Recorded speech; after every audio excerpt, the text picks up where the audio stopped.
Hello and welcome to the LittleHorse Quickstart tutorial in GoLang. Today I'm going to pretend to be a Go developer because I most certainly am not. And what I'm going to do is walk you through installing LittleHorse for local development on your own machine from scratch, installing the LittleHorse command line client, and getting started with development. So first thing to do is add the Go client dependency to your project. Now, I don't know if this is actually necessary on the Quickstart repository anyways. So let me refresh the page. I don't know if this is actually necessary on this project, but we're going to do it anyways. So we have gotten the dependencies. Next thing to do is set up your computer for environment. So you need to have LittleHorse command line, and then you need to have the LittleHorse server running. So you can install the LittleHorse CLI using brew install or using go install. I will use brew, and I copy and paste that command. While it runs, the LH control CLI does basically what you would expect a command line interface to do. Now let's verify that LH control is installed properly. And good, LittleHorse control is installed. So next thing to do is to run the LittleHorse server. Now, if you're in production, running the LittleHorse server requires setting up a Kafka cluster, and if you care about security, you need to mount certificates on it, and then probably set up Keycloak and some other stuff like that, and you want to run multiple instances of it for high availability. If that sounds hard, it is hard, but we have documentation for how to do it with LittleHorse open source or LittleHorse platform, and LittleHorse Cloud do that for you. But this Docker image, the LittleHorse standalone image, is a very convenient way of running all of that. Well, everything that you need to run an unsecured but working LittleHorse cluster in development in one place. So it has the LittleHorse dashboard, the LittleHorse server, and a Kafka server, all in the same Docker container running. So if I show Docker PS, we have one container running. It's been up for 39 seconds. And we'll verify that it's turned on properly. LH control version is a command that you can run to verify the version of the client and the server, and both of them are on 0.7.2, which is the most recent release. Now, the cool thing about LittleHorse 0.7.2 release is that normally the setup the setup talk kind of ends right about now, and I say, okay, great, we're done setting up. But next thing to do is that you can go to localhost 8080 now and look at the, if I can type it properly, localhost 8080, you can look at the LittleHorse dashboard. You'll see there's no usage metrics, no nothing. The cluster is empty, but that's because we just signed up and there's nothing in there. So not just signed up, just because we just turned on the cluster and haven't deployed anything. So the first thing we're going to do before we can run a workflow in LittleHorse is we are going to declare our workflow.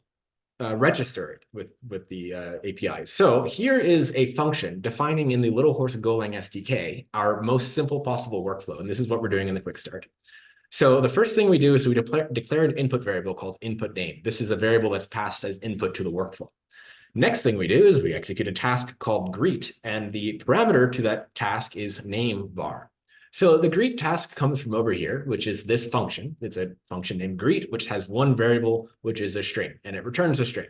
So what we're going to do first is we're going to register the workflow by running this register/main.go thing, which you can look at the code if you want afterwards. But we're going to run that command and register the workflow. So that's go run./source/register. All right. So now we see that we have created the task definition and the workflow specification. So this right here is the workflow specification in JSON format. We just saw it in code format, and now we're going to see it in visual format. Let's go back to the dashboard, refresh the page. Now we see we have quick start workflow spec and the greet task def. So the greet task has one input variable, which is of type string. There's no execution information on it. We go back here, we go to the quick start workflow. We see it's a very simple workflow specification with an entry point node and a task node and an exit node.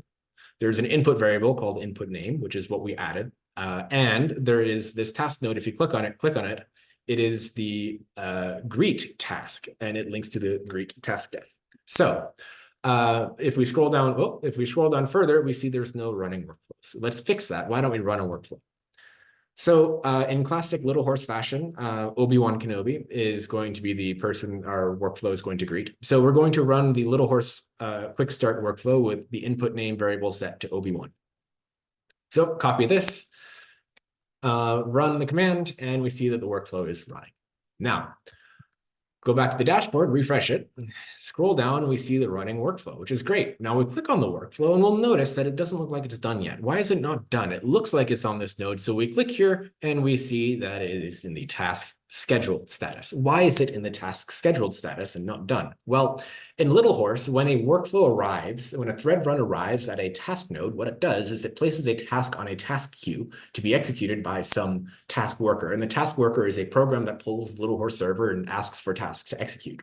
So right now, we don't have any of those programs running, which means the task is just sitting there in the task queue. So what we need to do is run a worker that will execute that task. What we want to do is we want to execute this function every time there is a task scheduled on that task queue. So what we need to do is run the worker program. And of course, we have another command that we can run from the documentation, go run./source/worker. So clear this out and run the worker. And we see that it executed the task with the input variable Obi-Wan. Now, we go back here, refresh the page, we'll see that the workflow run has been completed. And we look at the output here. It is General Kenobi. Okay. So that concludes our LittleHorse GoLang tutorial. And fun fact, Go is the only quick start that actually behaves properly and returns General Kenobi on the task. Everything else just says hello there, Obi-Wan. So if you're a Star Wars fan, you'll understand that reference.